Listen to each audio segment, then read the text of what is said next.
of the COVID-19 vaccination program. Tristan Odalo, CNN Philippines. Hours from now, the alert level 4 in Metro Manila is scheduled to end. Members of the interagency task force are meeting at this time to discuss the next alert level for the region. Presidential spokesperson Harry Roque says mayors recommended a lower alert level to allow more establishments to reopen, but the decision is still up to the health department. Now, for the Octa Research Group, recent case trends show improvements in the National Capital Region.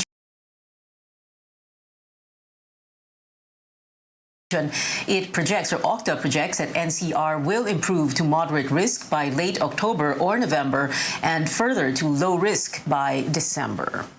We're quite confident that that trend we're seeing is a clear trend because the positivity rate has been decreasing. Last week, 7 days ago, it was 21% in NCR. Now it's 18%. This is a 7-day average. It means medyo mabilis bumaba yung positivity rate. So it means that even if we have lower testing, if the positivity rate is decreasing, that's a sign that the trend is actually lowering because the density of positive cases is also decreasing. Octa adds the reproduction rate, or the number of people that an infected person might transfer the virus to, already dropped to less than 0.9 in most cities in NCR. Reproduction rate below 1 could mean a slowdown in the transmission. Metro Manila and the rest of the country have been under various kinds of quarantine restrictions since early last year. But for Roque, wider lockdowns are not the key to curb the spread of the virus. Ang lockdown po ay hindi solusyon. Hindi po mawawala na tuluyan ng COVID sa mga darating na panahon. Importante po, pag-ingatan natin mga buhay nang tayo po ay makapaghanap buhay. Socio-Economic Planning Secretary Carl Chua agrees, saying intensifying granular lockdowns and following minimum health standards are more effective. Well, the country has been battling the COVID-19 pandemic for 18 months. That's a year and a half. And until now, we're still hearing the same concerns from frontliners. They say the government's pandemic response is lacking, especially in the regions. Caroline Bonkin has that story. Ang mga MHOs, makapagpahinga lang tayo kung nagka-COVID na tayo. It's a fatalistic remark from a doctor describing thousands of weary health workers scarred from battling COVID-19 since March last year. Lahat ng kausap mo pagod. Pagod na kasi 18 months and we're still in the same level. Many provinces are still struggling with lack of basic facilities and resources to beat the virus, making the job of health workers doubly difficult. A doctor in Cagayan Province laments the scant facilities for COVID-19 patients. Kunwari galing ka ng Santa Ana and you have to get admitted to a COVID facility. It will take you 4 hours to travel from Santa Ana to the district hospital that will cater to COVID patients. In the Nagat Islands, testing is only done twice or thrice a week since samples need to be transported by boat. Ang ating pinakamalapit na testing facility ay sa Surigao City, pero yun ay 1 hour away by boat. The nearest facility is a Philippine Red Cross laboratory and patients have to pay. This limits the acceptance of samples from patients with PhilHealth. Otherwise, they will have to pay out of pocket na wala naman sa price range ng average na dinagat nun. For those without health insurance, samples are sent to Butuan City, also in the Caraga region, an additional 2 to 3 hour trip. Slots are also limited because the facility here also processes samples from other provinces. Hindi din kasi namin kayang gawin siya everyday. Mauubusan kami ng driver, tsaka mauubusan kami ng budget para sa gasolina. So, madadelay pa ang kanilang testing. Subsequent testing ng kanilang contacts. Isolation facility for suspected COVID-19 cases in the island is still under construction. And because internet connection is limited, manual contact tracing is the next best thing. There are only 20 doctors attending to 127,000 people. The province is in touch with the health department to have a COVID-19 testing machine in the island. But health workers still face another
hearing, Amor?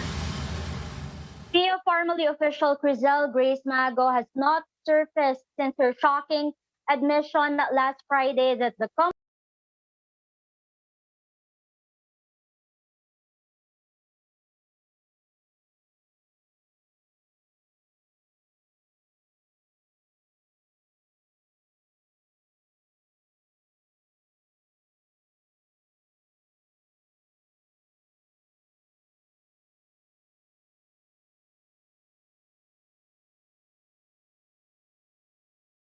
Bureau of Investigation.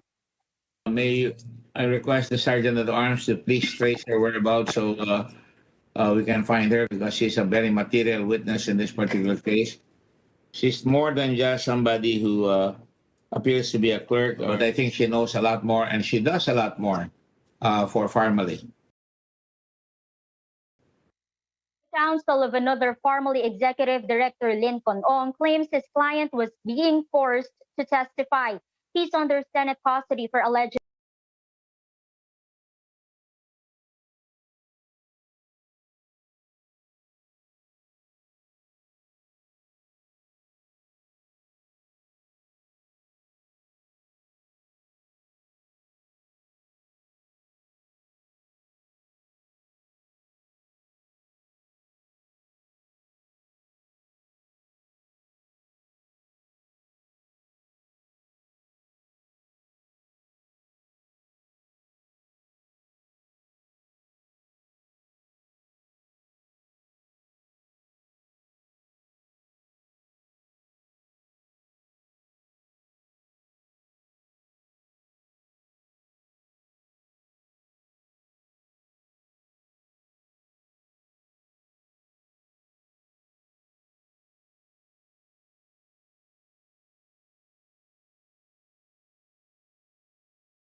Nagtayo siya ng isang milk tea business at within 2 months, 6 branches at 4 franchises na ang milk tea house ni Peter.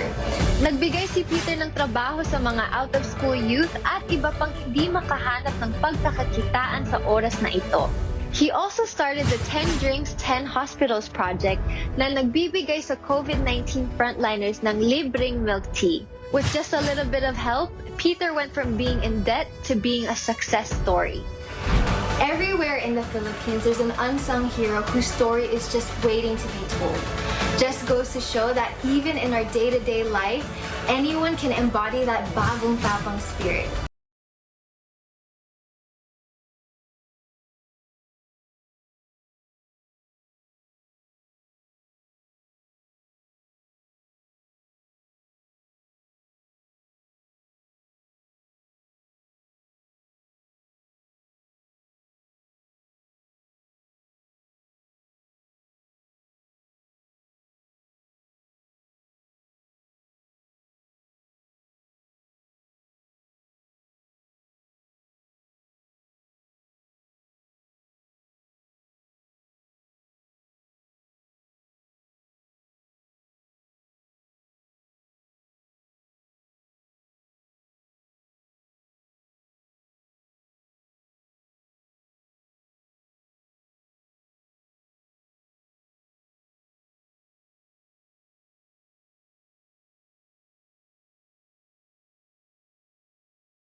Vote next year. Registration activities in foreign posts will continue until October 14th. As with any planning, talagang may allowance talaga.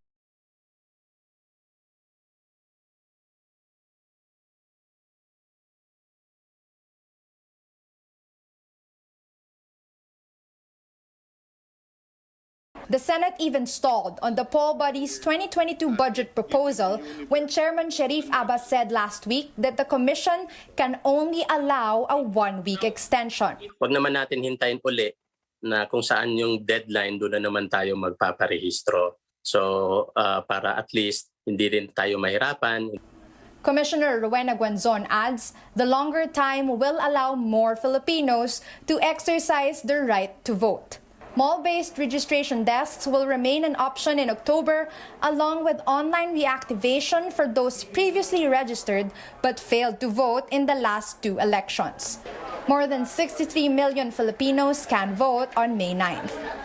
Melissa Lopez, CNN Philippines. Filipinos continue to troop to malls on the last day of voter registration this month. At a mall in Quezon City, the number of registrants was cut off as early as 3:40 a.m. Only 300 walk-ins were accommodated apart from senior citizens, persons with disabilities, and those who had reservations. But it is a different story at another mall in Manila where the number of registrants dropped after people were given more time to sign up. Wala namang pinagkaiba kung pipila ko ngayon and pipila ako sa ibang araw. Pipila pa din naman po ako. So gagawin ko na po kasi marami rin po kayo nintindi like schoolworks and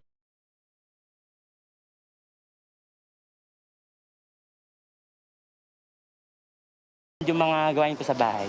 Bago po ma-extend, tinry po talaga namin habulin September 30 eh. Kaya po, tinuloy na rin namin kahit po extended.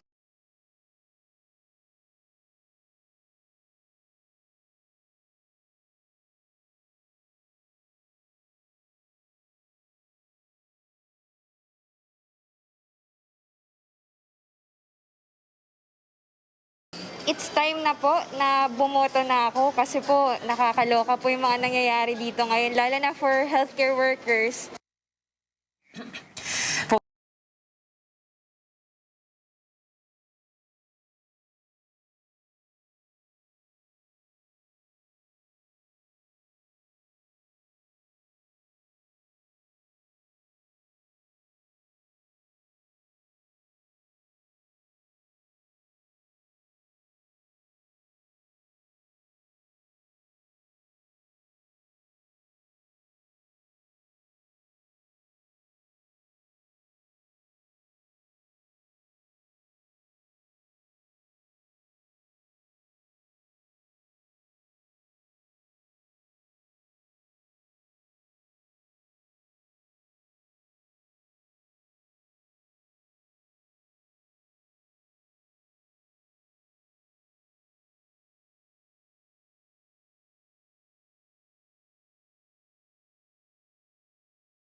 Carpio says Vice President Leni Robredo is in Bicol now, but her office has yet to confirm it. Sambayan and her supporters are waiting for her decision if she'll take the fight to Malacanang. Anjo Alimario, CNN Philippines. Still ahead on Newsnight, hopefuls for national posts will converge at a hotel in Pasay City during the week-long filing of candidacies. Get a preview of what to expect there. And Jinggoy Estrada will again try his luck for a Senate seat next year after failing in the 2019 race. We'll get up close with him live.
Well, I hope that won't happen again. I'm hoping and praying that won't happen again. Ang my appeal only to JV, wag nang magsisiraan, wag nang magpahapyawan. Let's just concentrate on what we can do for our country. I-promote natin yung sarili-sarili natin advocacy sa public, and let the people decide.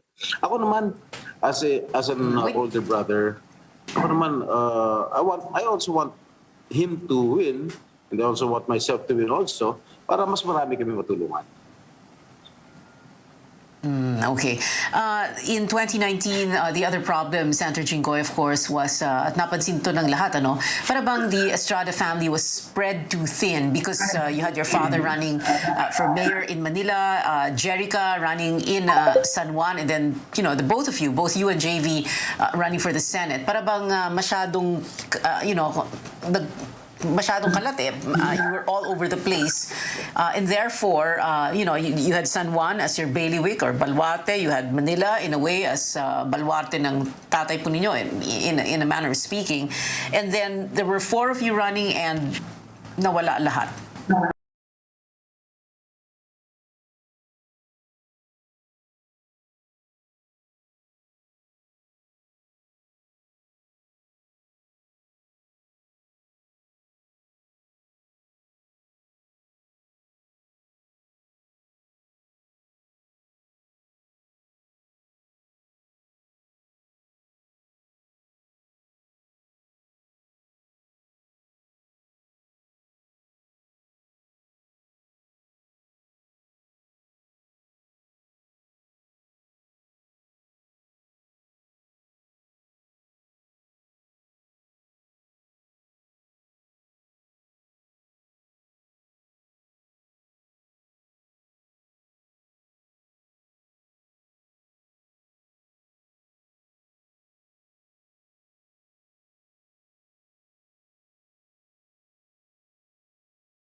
ng mga trabaho para sa ating mga kababayan. All right. Senator Jinggoy, we're going to go to a quick break and then we'll get back to this interview with you. Also, when we return on Newsnight, apart from that continuation of the interview with Senator Jinggoy Estrada, Coronation Night drawing closer and closer for the next Miss Universe Philippines and 2 new title holders. And music fans finally getting to watch the newly dropped cosmic collaboration of 2 famous groups. Details after the break.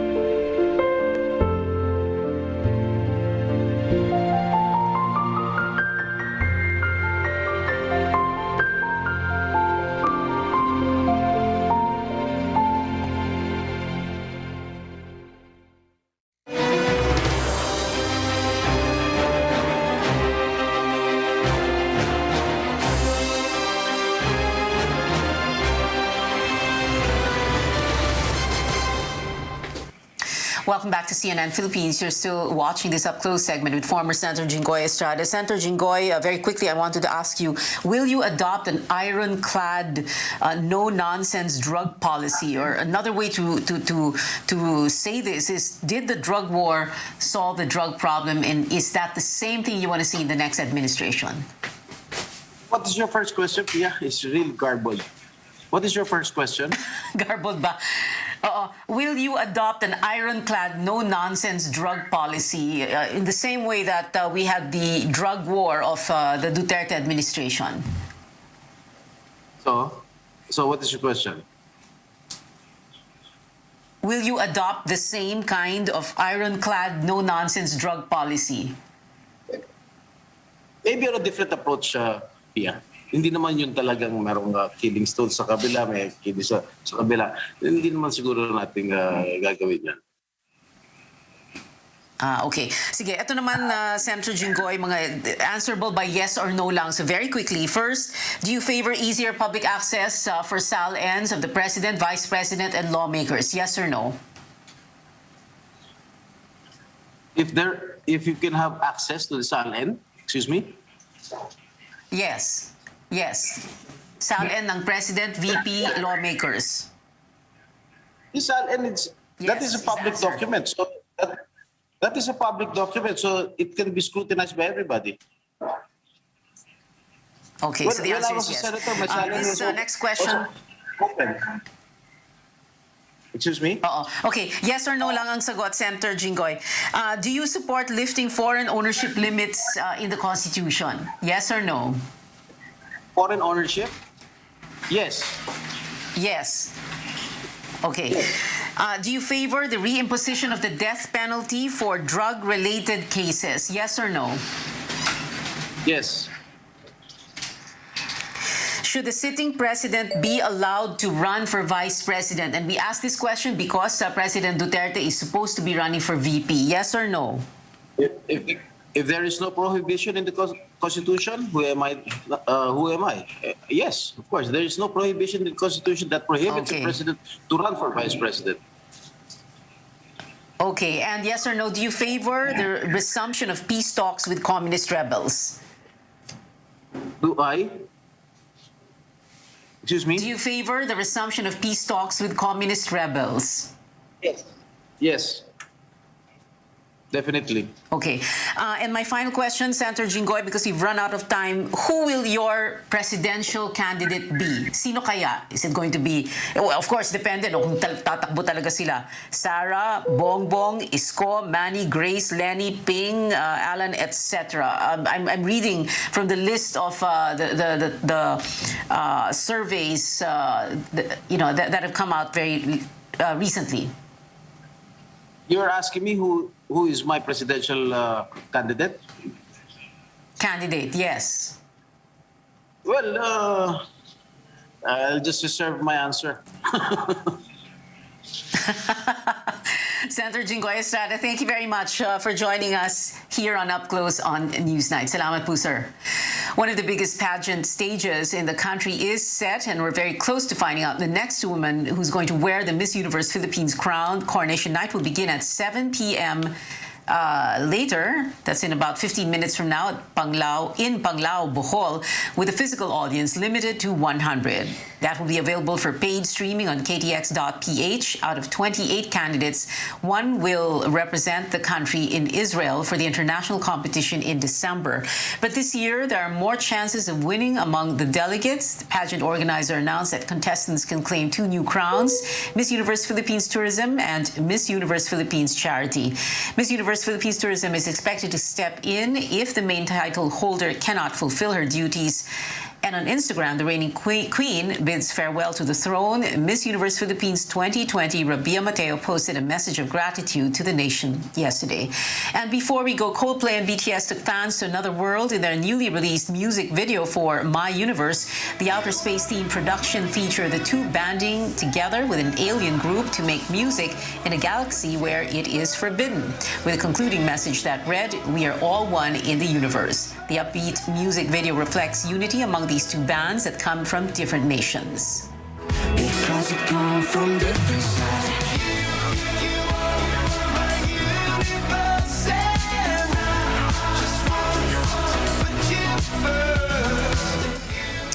BTS Army and Coldplay supporters alike flocked to watch the much-awaited production, which has gained over 7 million views in less than 24 hours. 86 more days to go before Christmas Day, and that is it for now. Thank you for watching. I'll see you again at 7 for News.ph. I'm Pio Honteveros for Newsnight, where we go above and beyond the headlines.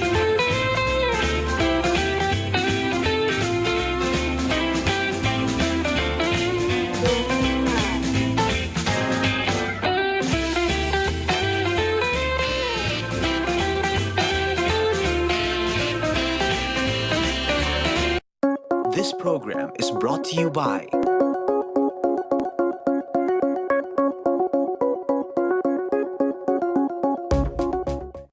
This program is brought to you by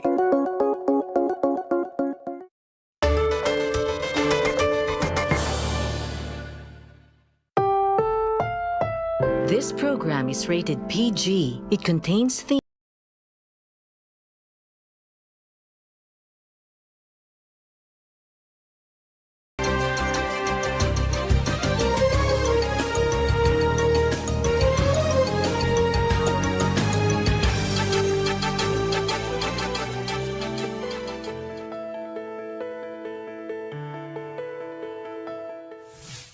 COVID-19 cases are rising again, and we are seeing the highest number of infections since the pandemic began. And now that more of us are getting vaccinated, we want to talk about how they work. How can we be protected against the new variant? When are booster shots needed? And why we should not let our guards down? I'm Dr. Freddy Gomez. You're watching MedTalk Health Talk on CNN Philippines.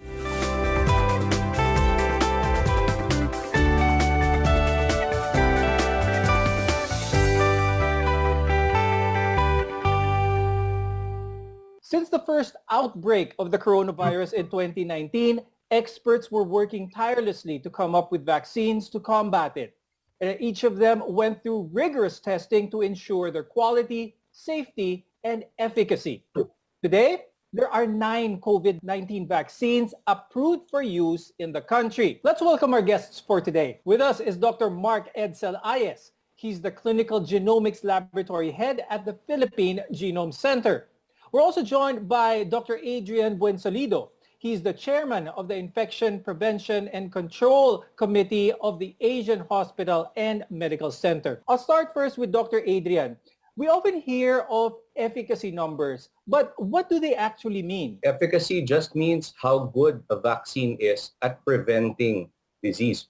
For example, in COVID, all our vaccines are very good or efficacious, at preventing severe and critical disease. So I'd like to ask Dr. Ed, in general, the higher the efficacy rate, the better a vaccine is. But is that still true? Does that still hold true with all the variants that are here today? efficacy, as Dr. Buensalito mentioned, that's what you see in the clinical trials. And clinical trials are designed in such a way that you eliminate biases or yung mga tinatawag na observations that can actually cloud your judgment, yung can make your conclusion a bit wrong. So in clinical trials, you have very selected populations. And when you say 95% efficacious, that just means that in that population you observed, you were able to lower the incidence of the disease that you're trying to prevent by as much as 95%. What is basically the difference between efficacy rates and effectiveness of a vaccine? Efficacy is what we do in the trials. So that's sort of like the kumbaga before your pre-test, no, bago na lahat. Kasi syempre, gusto mo bago mo isubok yung dapat tested na. Effectiveness is now what's going on, no, in real life, yung practical application basically. So that will be usually it's a bit lower than the efficacy as seen in clinical trials. The World Health Organization recommends at least an efficacy of 50% before it can be deployed in populations.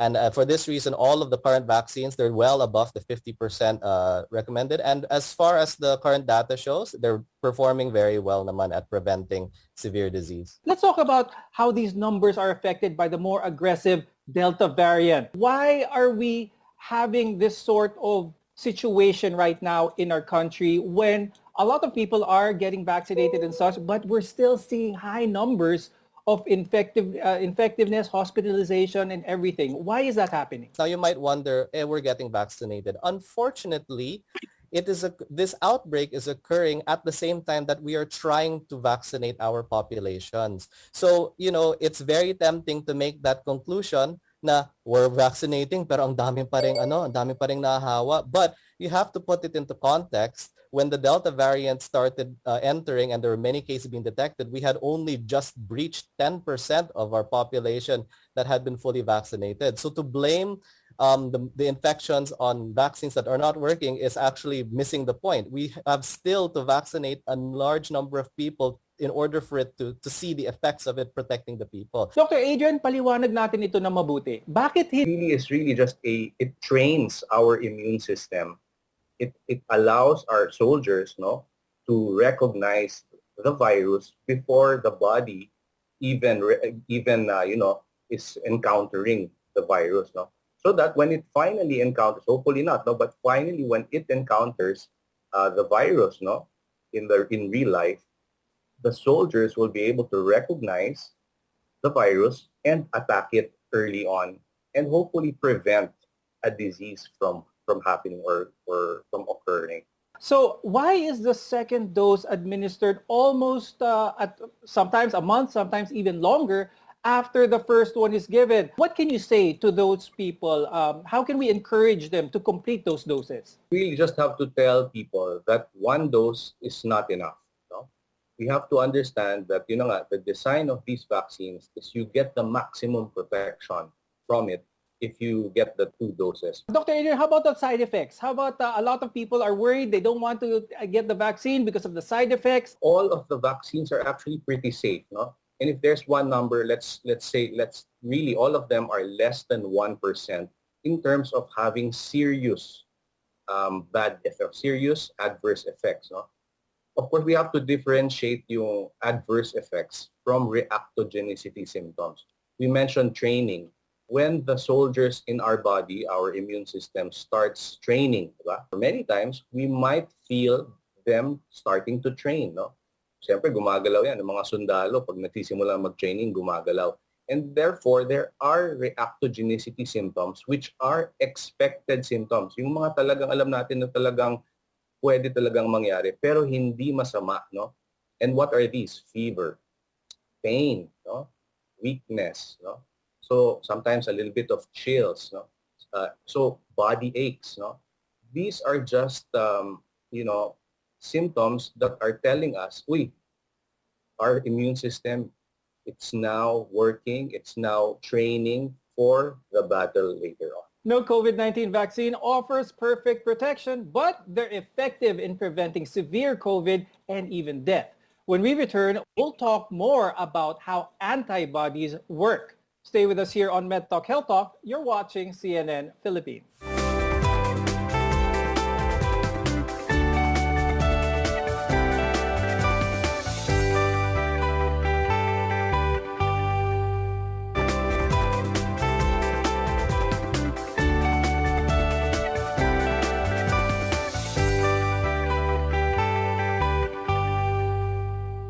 The COVID-19 vaccines are a safe and effective way to protect against the virus. They work by allowing our immune system to produce antibodies to fight future infections. And while they each use different technologies to do this, they aim to achieve the same goal, which is basically to end the COVID-19 pandemic. I'm Dr. Freddy Gomez, and welcome back to MedTalk Health Talk. We're your partner in healthcare. Is antibodies the be-all and end-all when it comes to fighting COVID-19? Or are there other factors in someone's immune system that can contribute to the fight? A lot of people are hearing about antibodies, no? And they tend to, and you might have seen studies where they say, oh, the antibodies have gone down in this vaccine, it's not as effective. No, not necessarily.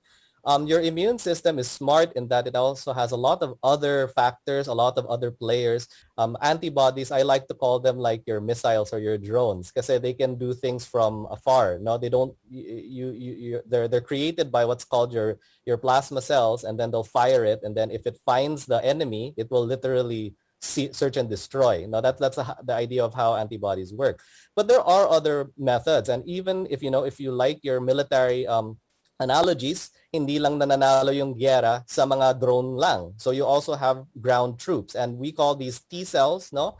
There are many different types of T cells, but some of them are designed to be able to know the enemy, which is also something that your immune system can do thanks to the vaccines. What would a practical way to advise our viewers when it comes to trusting the vaccine was effective when they were given to them? I would say you would know a vaccine is effective if, one, you don't get sick. And number two, if you do get sick, that it's not that severe. You don't end up having to go to the hospital. These vaccines are very sophisticated. They're manufactured in very stringent setups that it's not hindi yan basta-basta. So they have to pass through a lot of safety net. And that's the reason why it takes quite a while to have them approved, no? But as far as all of the vaccines that have been approved for use for emergency use authorization, they have met all of these requirements. So I would say that people would really have to trust in our health agencies and also the WHO and the CDC for their guidance with regard to the safety and efficacy of these vaccines. If you are fully vaccinated and you do get COVID-19, your symptoms would be shortened, or you may not even feel symptoms at all. That's why a lot of people now think that those who are fully vaccinated and get infected, are they still as contagious? Are they still as infectious as someone who has not been vaccinated? Dr. Adrian, can you answer that one? If you get vaccinated, don't think that you're already invulnerable, that you won't be hit by COVID already. At this time, especially with the Delta variant that is more infectious than the original virus, we still need to maintain our masks, our face shields, our hand hygiene, everything. So we can still get coronavirus, and therefore, when we get symptoms, we can't say that this is not COVID. Bakunado na ako eh. We should still, suspect and check, because if we don't, we might, transmit. If in fact we got COVID, we can still transmit it to our family members, our office mates. If someone is fully vaccinated, do we already know the length of time that these antibodies for COVID-19 are effective or remain in the body? What I'm trying to drive at is the need for boosters, which a lot of people are talking about. Could you answer this one, Dr. Adrian? You have to remember that the vaccines have been there for around 1.5 years or around a year. So this is the data that we have, that the vaccines, we've known them, and we are continuing to collect data for around a year or so. Now, there are studies that have shown that the antibody levels have indeed been going down in some vaccines for around 6 months, 4 months in some. But like was mentioned earlier, it doesn't mean that your antibody levels, just because they are going down, means that the vaccine is totally losing its efficacy. In fact, the studies that have been coming out show that despite the Delta variant, despite the slight waning, yung pagbagsak ng kaunti ng antibody levels, magaling pa rin yung mga vaccine from preventing severe and critical illness. My question is herd immunity still relevant. It's still relevant today. Is that still something that we are looking to achieve? And if it still is, initially it was 70%, is that still the number we need to achieve until now, Dr. Ed? In the context of protecting those people who cannot get the vaccine right now. So we're talking about younger populations where the studies that are looking about the safety profile and the dosage needed is still ongoing. And also those people who have reduced immunity, either because they have a condition that, they cannot receive vaccines because their body can't produce the antibodies. So, or cancer patients. So there are populations that will need herd immunity in order to be protected. That's why it's still relevant. The Delta variant is the most contagious and transmissible variant to date, but there are other new variants such as the Mu variant, which is just around the corner. So can additional boosters help protect us from these new variants? We'll tell you more after a short break. We want to be your partner for a lifetime of good health, so stay with us on CNN Philippines.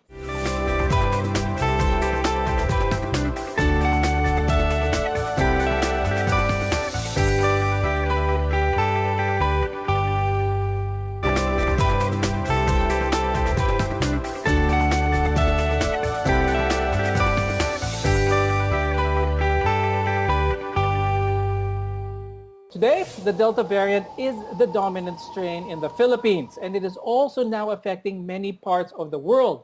But as with many viruses, we still need to keep our guards up because we keep seeing new variants come into play. So how about boosters for these new ones? I'm Dr. Freddy Gomez, and this is MedTalk Health Talk, where your health comes first. Is the vaccine that was given to us designed around the original variant of COVID-19? Are those still going to be effective with new variants down the road? Right now, we're seeing that with the Delta variant, the original, of course, the vaccines that we have now were designed to prevent the original SARS-CoV-2. We're seeing that they're still very good at preventing severe and critical disease. However, we have to go back to the original. The original SARS-CoV-2 is like a robber, parang magnanakaw. So it just wants to rob houses. The original SARS-CoV was actually very good at robbing 3 houses. So usually one person usually infects 3 people. But because of the Delta, kumbaga parang naging mas magaling yung magnanakaw. Instead of 3, it can now rob 6 houses. So as time goes on, ganun ang viruses and but some viruses are changed faster than others. Fortunately, sa SARS-CoV, hindi masyado, not as fast as others, pero not as slow as others din. We're seeing now the Delta variant, which is a variant of concern. And now there's this Mu variant, which was initially seen last January, which was a virus of interest. Is this another Delta just waiting to happen or something even worse? As with any variant, this is a result of mutation. And, the reason why you call it a variant of interest is because the mutations in its genome occur in areas that have clinical consequences. Like, for example, in the Delta variant, the reason why it is a variant of concern is because it has a mutation in one of its areas, which makes it very good at entering the cells. And you also have, for example, I'm not sure if people remember, but the Beta variant, we used to call that the South African variant. That one has a mutation in its spike protein, which is that's the protein that connects to our cells, in order to infect. And it's also the portion that our antibodies attached to. So because it mutated in that area, the antibodies might not latch as well. Yun ang sinasabi ni Dr. Gwen Salido na nag-iba yung itsura.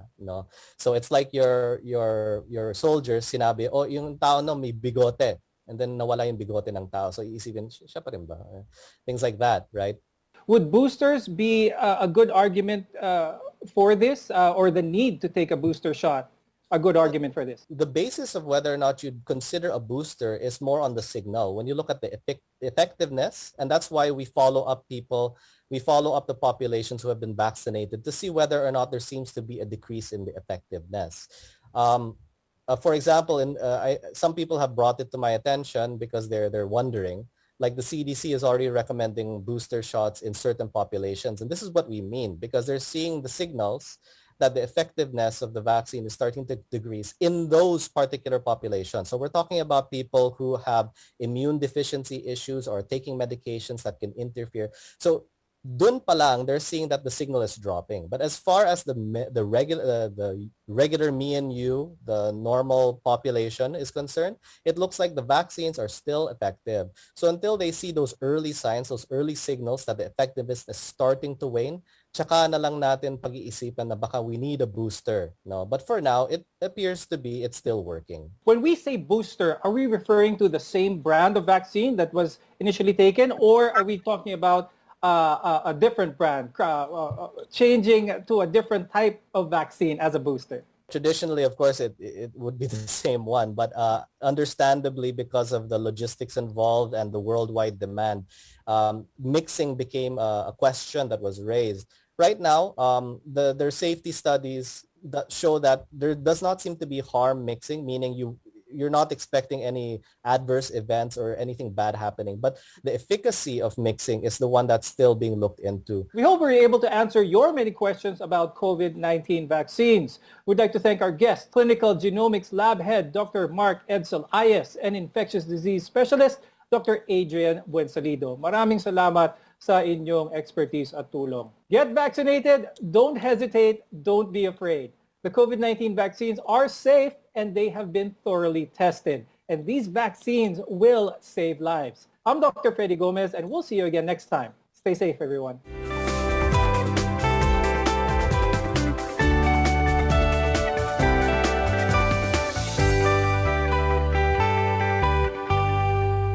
Ako po si Jennifer A. de la Peña, BSED English sa Liceo D. Masbate, taga-Barangay Malinta, Masbate City. Salamat po Congressman Elsalde Esco kag Congressman Alfredo A. Garbin Jr. sa bulig paagi sa educational assistance sa pariho ko na igwasing pangarap kag ambisyon sa buhay na makaeskwela. Maging isad na teacher para makabulig sa komunidad kag sa akon pamilya. Salamat, ako Bicol Party List. Ako Bicol Party List. Katabang na, kasurug pa.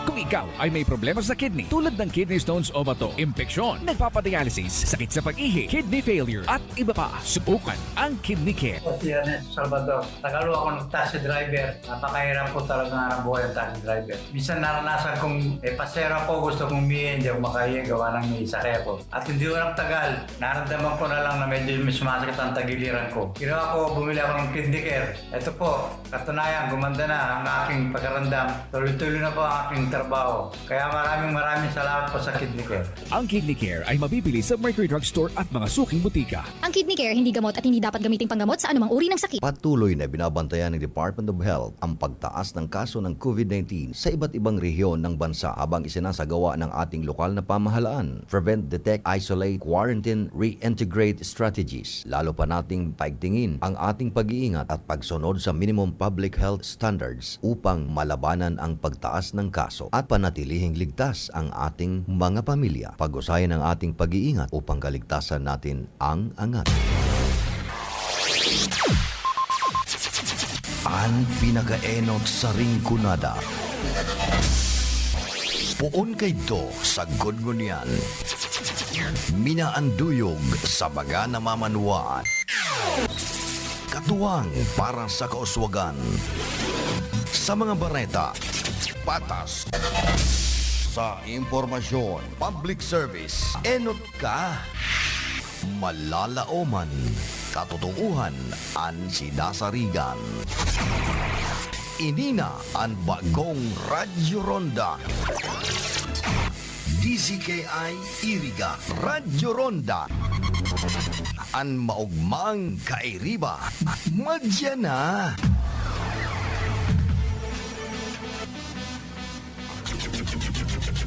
RPN Provincial Stations. DZBS Baguio, DYKB Bacolod, DXXX Zamboanga, DXKO Cagayan de Oro, DXDX General Santos, DYKC Cebu, DZKI-IRIGA, DXKD Dipolo, DXKS Surigao, DXKP Pagadian, DXKT Davao, at DZRL Bata. RPN Provincial Stations. RPN Radio Philippines Network, Radyo Ronda, DZKI-IRIGA, member kapisanan ng mga broadcaster ng Pilipinas. Heavenly Father, we have now reached the day's end. Let us rest from today's work that we may awaken to a new day, refreshed and renewed. We thank you for your unfailing help and protection this day. Forgive us for our failings, for our selflessness towards one another, and open our hearts to forgiveness and reconciliation. Ease the burden of the troubled. Bring joy to those who are in sorrow. We pray for the safety of the travelers. Grant wisdom, empathy, and compassion for those guarding the well-being of our nation and those with responsibilities. Continue to shower your blessings in our families and preserve the unity of our society, now and the days to come. In Jesus' name we pray. Amen. You have been listening to DZKI-IRIGA Radyo Ronda, a commercial radio broadcasting station owned and operated by Radio Philippines Network Incorporated as authorized by the National Telecommunications Commission with license number BSD-0029-2021, effective on January 1, 2021, valid until December 31, 2023. DZKI-IRIGA Radyo Ronda operates daily on 1332 kHz with a power of 1,000 watts. This station is under the supervision of RPN Engineering headed by Engineer Joar C. Malnegro, ECE number 11753. Its operation and maintenance are carried out by the following electronics and communications engineer and first-class radio telephone operators duly licensed by the Professional Regulation Commission and National Telecommunications Commission. Abi Lindon C. Toralio, ECE number 36558, Jameson T. Oco, 94-1PV 3794, Charlie P. Buenaobra, 93-1PV-7860, Felix G. Lagrimas, 93-1PNCR-4224, and Joaner L. De Villa, 031PV-25873. RPN-DZKI-IRIGA Radyo Ronda is now signing off.